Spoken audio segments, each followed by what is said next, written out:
Hi, Alison Marsden here from Gardening by Design with a quick video tip. This one looking at how to have fresh salad from the garden all summer. One of the great joys of growing some of your own food is the freshness with which it goes from plot to plate. And this means that you want to pick little and often, not harvesting your whole crop in one go. This is reasonably straightforward with many crops where you are harvesting the seeds or the fruits such as courgettes, tomatoes and runner beans. And here you just keep picking. The more you pick the seeds, the fruits, the more the plant will produce. And thus you can keep it going almost the whole summer. Many salad crops, though, are rather different, where you're really harvesting the whole plant. So picking lettuces or radishes where the whole plant's coming out the ground and you're eating the root. And there, you cannot pick little and often if you sow all your crops at the same time, because then they will mature all at the same time.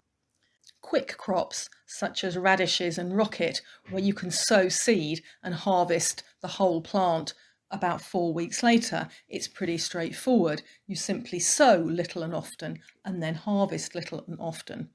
But for lettuce, it becomes a bit more complicated, and here is where a choice of variety is absolutely crucial. For a similar few weeks of seed to harvest, look for salad greens. These may be regular lettuce varieties, but they're labelled as salad greens, and that you know then that they will germinate very quickly, and you harvest them when they're very small. You can even grow them in a pot or, like here, in a pan. Take the whole plant out, refresh the compost, and then sow another set. Alternatively, look for variety of lettuce described as cut and come again.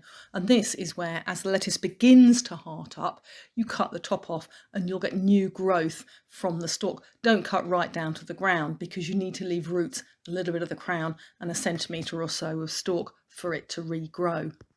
And finally, you can try this harvesting technique that I saw at Pashley Manor last summer, where the lower leaves have been taken off, but the plant has been left in the ground. And as it grows, to replace the leaves lost, you just keep picking up the stem, and you end up with this slightly odd looking, but obviously effective little crown of leaves on the top.